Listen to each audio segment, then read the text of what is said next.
तो ये ब्लॉग नवमी वाले दिन का है। आज हवन और कन्या पूजन दोनों है और सुबह-सुबह ही सब लोग नहा धोवा के तैयार हो गए थे हवन के लिए। और आज के दिन मेरा तबीयत बहुत ज़्यादा ख़राब हो गया था। तो घर में जितने लोग नवरात्र का फास्ट किए थे 9 दिनों के लिए यहाँ पे सुबह-सुबह हवन कर रहे हैं। और आज ही कन्या पूजन भी हमें करना था। कन्याओं को हम लोग ने 10 बजे से बुलाया था, इसलिए जल्दी से हवन वगैरह करके फिर भोग के लिए प्रसाद वगैरह भी नीचे बनाना था। तो सुबह-सुबह ही हम लोगों ने 6-7 बजे तक हवन कर लिया था। और गाइस, जब हवन होता है ना तो उस टाइम मतलब ऐसा फ़ील होता है ना, मानो कि 9 दिनों से जिस माँ हमारे घर में विराजमान थी, हम लोग उनका जो सेवा करते थे वो अब चली जाएँगी, फिर अगले साल का इंतज़ार रहेगा। ये बात सोच-सोच के और भी दिल उदास रहता है, क्योंकि एक बहुत 9 दिनों तक एक बहुत लगाव टाइप का हो जाता है। डेली पूजा करो, पाठ करो, उन्हीं में लीन रहो, और जब वो ख़त्म होता है तो बहुत अजीब लगता है, बिल्कुल सुनसान लगने लगता है सब कुछ। तो हवन वगैरह होने के बाद फिर नीचे प्रसाद बनने की तैयारी हो रही थी और सब लोग लगे हुए थे। मेरी बहन भाई भी कुछ-कुछ कर रहा था, क्योंकि मेरा तबीयत ठीक नहीं था। तो यही लोग मम्मी, बहन, भाई सब लोग मिलके कन्या के लिए खाना बनाए थे बुआ। तो यहाँ पे सब्ज़ी आज हमारे घर ना बहुत लोग सिर्फ़ हलवा, पूड़ी और चना का घुगनी खिलाते हैं। पर ऐसा है कि हमारे घर सब कुछ लगता है, जैसे सब्ज़ी, चटनी, सलाद, रायता, सब कुछ मतलब भोग लगाया जाता है। क्योंकि आज ही हम लोग कन्याओं को, माता को पहले भोग लगाएँगे, भोग लगाने के बाद कन्या को खिलाएँगे और उसके बाद आज ही हम लोग अपना व्रत खोल देते हैं। क्योंकि शुरू से ही हमारे बाबा ने मतलब ऐसे ही करवाया है कि जब कन्या को खिला दिया जाता है, माता को भोग लग जाता है, उसी दिन हम लोग अपना व्रत खोल देते हैं।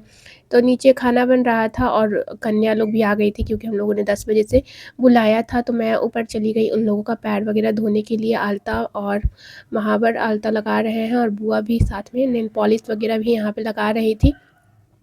और नीचे भी खाना वगैरह बन रहा था। और यहाँ पे देख सकते हैं मम्मी और भाई मिलके यहाँ पे पूड़ी को तल रहे हैं, क्योंकि लेट हो रहा था बहुत। क्योंकि कन्या लोग को ज़्यादा जगह भी बुलाया गया था, सबको टाइम बना हुआ था, इसलिए जल्दी हम लोग करने की कोशिश कर रहे थे। और यहाँ पे प्लेट आ चुका है। पहले सबसे पहले दुर्गा माँ को भोग लगता है, आरती होता है, क्षमा प्रार्थना करते हैं हम लोग, और फिर यहाँ पे नारियल का बलि भी हम लोग देते हैं। तो पहले चलिए थोड़ा-सा हम आपको अपने घर का आरती सुनाते हैं, आप भी सुन लीजिए। और ये दृश्य मतलब मुझे बहुत अच्छा लग रहा था कि एक साइड हम यहाँ पे हम लोग आरती कर रहे थे और कन्या लोग भी साथ में मिल के माँ की आरती गा रहे थे, तो बहुत ज़्यादा अच्छा लग रहा था। आप भी सुनिए थोड़ा। वाड़ी अघाड़ी अकल कलाधारी मैया अकल कलाधारी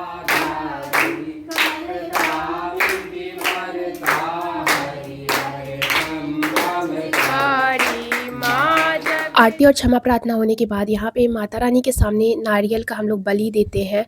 और कुछ लोग कहते हैं कि लड़कियों को नारियल नहीं फोड़ना चाहिए। तो गाइस, ये बात मैं मानती हूँ कि लड़कियों को नारियल नहीं फोड़ना चाहिए, लेकिन ऐसा कहीं लिखा नहीं है कि लड़कियों को नारियल नहीं फोड़ना चाहिए।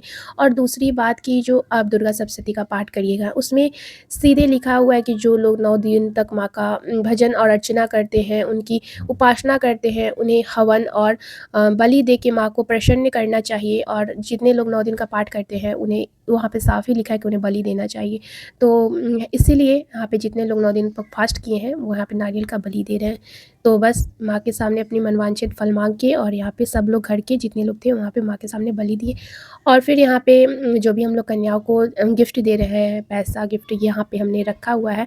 मैं इस तरीके का बैग है, और मैंने ब्रेसलेट, चुन्नी और पेंसिल कटर, सब लोग ने जिसको जितना सामर्थ्य पड़ा सबने कुछ ना कुछ माँ को भेंट दिया है अपनी तरफ से।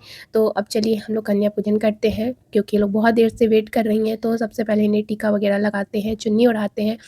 और कुछ लोग को मैंने तो बता दिया शॉर्ट वीडियो में ये कपड़े वाली बात, जो कि आप लोग का बहुत कमेंट आया था कि दीदी आप एक ही कपड़े पे क्यों पूजा की हैं। तो ऐसा ही होता है गाइस, जो लोग सप्तशती का पाठ करते हैं ना 9 दिन, वो नए कपड़े पे ही किया जाता है, और वो कपड़ा 9 दिन तक पूजा का ही हो जाता है, उसी पे पूजा पाठ होता है। कुछ लोगों का ये भी कमेंट आ रहा था कि दीदी आप जो दुर्गा सप्तशती का पाठ की हैं, संस्कृत में की थी या हिंदी में की थी। तो गाइस, मैं हिंदी में ही पाठ की थी, और मैं शुरू से हिंदी में ही करती हूँ, क्योंकि संस्कृत पढ़ना बहुत ही मुश्किल होता है। और ये सब पूजा पाठ में ना थोड़ा सा भी गलती नहीं होना चाहिए।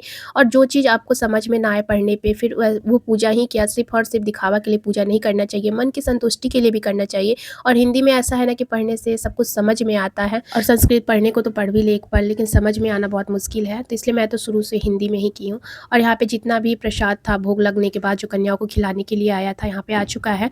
और बस अब हम लोग कन्याओं को खिलाएंगे। तो पूड़ी था, और साथ में आलू गोभी की सब्जी थी, चना का घुगनी था, हलवा था, सलाद था, रायता था, चटनी था, जलेबी मार्केट से खरीद के आया था, क्योंकि हर साल जलेबी भोग भोग लगता है माता को। तो बस यहाँ पे अब माता को खाना खिलाया जा रहा है और कुछ लोग पूछ रहे हैं कि दीदी आपकी तबीयत कैसी है। तो गाइस ठीक है, पहले से ठीक है, अभी थोड़ा थोड़ा प्रॉब्लम है, अभी भी सर्दी वगैरह है जिस कारण थोड़ा सा वीडियो बनाने का मन नहीं कर रहा है, लेकिन जल्दी ही 2-2 वीडियो आनी शुरू हो जाएगी। मैं कोशिश कर रही हूँ कि आप लोग को मैं वीडियो लगातार दूँ, क्योंकि ऐसे तो मैंने अभी तक एक भी दिन स्किप नहीं किया है वीडियो, क्योंकि मुझे पता है कि कितने लोग मेरी वीडियो का वेट करते हैं और मैं किसी को उदास नहीं कर सकती, इसलिए मैं डेली ही वीडियो डालती हूँ। लेकिन थोड़ा-सा अभी मेरा भी तबीयत को लेके थोड़ा-सा है, लेकिन मैं जल्दी ठीक हो जाऊँगी। आप लोग का इतना प्यारा-प्यारा कमेंट आया ना कि गाइस पढ़ने के बाद तो मैं क्या ही बताऊँ। खाना वगैरह हो जाता है, उसके बाद सब लोग अपने सामर्थ्य के अनुसार माता को भेंट देते हैं और मैंने यहाँ पे ब्रासलेट और दक्षिणा, साथ में एक छोटा-सा क्यूट सा बैग मैंने यहाँ पे दिया था सभी माताओं को। घर के सभी लोग कुछ ना कुछ माता को भेंट देते हैं और हर किसी को माता को भेंट ज़रूर देना चाहिए, क्योंकि देने से ना आपका हमेशा बढ़ोतरी होता है, कभी भी घटता नहीं है। इसलिए हर किसी को, या आप दुर्गा सप्तशती का पाठ करें या ना करें, लेकिन अगर आप कन्या पूजन कर रहे हैं तो माता को भेंट ज़रूर दें। तो यहाँ पे सभी लोग, पापा, मैं, बहन, मम्मी, बुआ, भाई, सब लोग ने यहाँ पे माता को कुछ ना कुछ भेंट दिया है और कन्या पूजन करना मुझे पर्सनली बहुत ज़्यादा पसंद है। तो पूजा पाठ समाप्त करने के बाद यहाँ पे माता रानी के जयकारा लगता है और फिर अगले साल आने का उनसे विनती करते हैं। दरबार की इस तरीके से कन्या पूजन करने के बाद हमारा ये 9 दिन का व्रत सफल होता है और माता रानी हर किसी की कामनाओं को पूर्ण करे। और जब ये लोग चली जाती हैं तो बुआ मेरे पैर में भी महावर लगाती हैं, सबके पैर में, क्योंकि कहती है घर की हर बेटी दुर्गा माँ के समान होती है। तो बस यहाँ पे वो महावर लगा दी और फिर मैं यहाँ पे अपने व्रत को तोड़ती हूँ। माता रानी के सामने बैठ के 9 दिन का व्रत को मैंने तोड़ा। गाइस ये वीडियो आपको कैसा लगा, आप लोगों ने कन्या पूजन कैसे किया, कमेंट में ज़रूर बताइएगा। तब तक के लिए जय माता दी।